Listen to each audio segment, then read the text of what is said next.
Welcome back, everybody. This is now going to show you one more problem here involving the chi-square test of the goodness of fit test. Um, this is problem number 2 that you can access by um, going to Canvas and on the dashboard clicking on online problems, selecting week 14, chi-square goodness of fit test problem number 2. All right, this is how it reads. A researcher has developed a theoretical model for predicting eye color. After examining a random sample of parents, she predicts the eye color of the first child. The table below lists the eye colors of offspring. Based on her theory, she predicted that 87% of the offspring would have brown eyes, 8% would have blue eyes, and 5% would have green eyes. Use the 5% significant level to test the claim that the actual frequencies correspond to her predicted distribution. Okay, and so here we can see our data table of our observed frequencies that we collected in the field. Um, Notice 132 children had brown eyes, 17 offspring had blue eyes, and 0 offspring had green eyes. So these are called observed frequencies here that we actually collected again in our field. It's our data set. Okay. All right, so ladies and gentlemen, what would be the hypotheses we are going to test using the p-value method? Well, the null hypothesis would be saying that these eye colors adhere to the claimed predicted distribution. That's to say that the proportion of children that are born with brown eyes is equal to 87%, 0.87. The proportion of children born with blue eyes is 8%, 0.08, and the proportion of children born with green eyes is 5%, 0.05. The alternative hypothesis is the alternative to this, what this null hypothesis statement is saying, which is our claim. The alternative hypothesis is saying that the above distribution is not correct.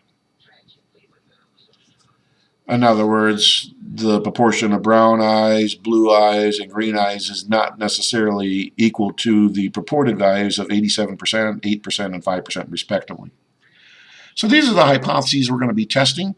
And so the first thing you need to do is sum up these observed frequencies here by taking 132 plus 17 plus 0, and that gives us 149. So 149 offspring children were randomly surveyed here. 149 children were randomly surveyed, and therefore we now go to our list editing mode. So hit your stat button, stay on edit. In list 1, we need to put our observed frequencies, which would be up in our table. So 132 children had brown eyes, 17 blue eyes, and 0 had green eyes. In list 2, we're going to put our expected frequencies under the null hypothesis claim. And the expected frequencies would be this. We would expect 87% of our 149 children that were randomly surveyed to have brown eyes. So in list 2, the first entry in list 2 is going to be 87% of 149. That's to say 0.87 times 149. You can just enter it in this way. Your calculator will do the multiplication and convert this to a decimal. Of the 149 offspring or children randomly surveyed, we would expect 8% of them to have blue eyes, according to the claimed distribution. So 8%, 0.08 times 149. And of the 149 offsprings that are randomly surveyed, we would expect 5% to have green eyes. So we take 5% of 149, that's to say 0.05 times 149. These are your expected values in list 2. So the observed values are in list 1, the expected values in list 2. Once you enter these values into your list, hit second mode to quit to get out of your list editing mode. And now we're ready to conduct the chi-squared goodness of fit test. It's that simple. To do so, we hit our stat button, go over to tests, and scroll down till you run into the chi-square goodness of fit test function.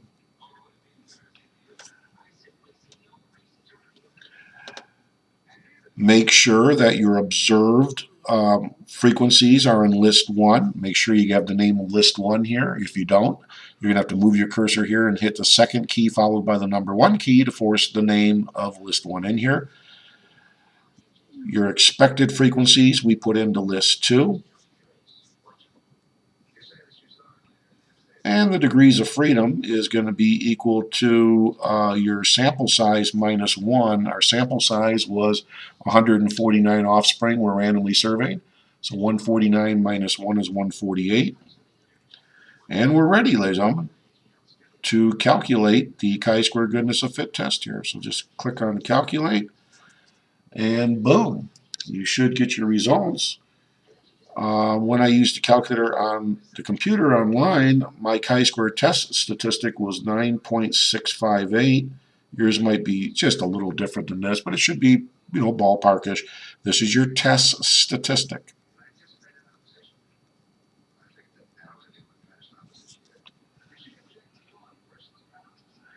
And then, ladies and gentlemen, your p-value, which is the most important number in your computer output, your p-value is about 0.00799, or you can even say about 0.008. And notice that our p-value is small. It is smaller than our level of significance, which is 5% for this test. And since our p-value is less than alpha, our level of significance, we would reject the null hypothesis. And so therefore, we are going to reject the null hypothesis. And since we're going to do so, what would be our conclusion? Well, the conclusion is that the purported or the claimed distribution of the offspring born with certain eye colors is just not being adhered to. It's not being supported by sample evidence. Because we are rejecting the null hypothesis, which was the claimed proportion or distribution, and we're going to go with the alternative hypothesis as being a truthful statement. And we only stand a 5% chance of committing a type 1 error in rejecting our null hypothesis that may in fact be true. So basically, our conclusion would say that the claim of eye color is not supported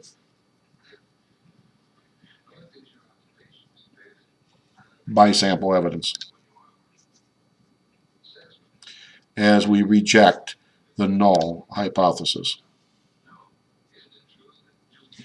And so there you go, ladies and gentlemen. That is the chi-square test of independence. It's a very easy test to conduct using your TI-84 calculator, and of course using the chi-square goodness of fit test. So I hope you enjoyed these. Make sure again that you do view my PowerPoint presentation, of course, which supplements your textbook reading out of section 12.1. Next week we'll look at section 12.2, the chi-square test of independence. But this week it's just the chi-square test, goodness of fit test. I hope you're all well. Hopefully you're all staying up with the course. Most of you are doing a good job. Some of you I still haven't heard hide nor hear of. Hopefully you're still with us. But just remember to always look at the schedule and see what is due, and continue to email me your homework, and please complete the My Labs Plus homework and quizzes. If you ever have any questions, please email me, and I'll be more than happy to help you out as quickly as I can get back with you with a solution. Okay, take care, ladies and gentlemen.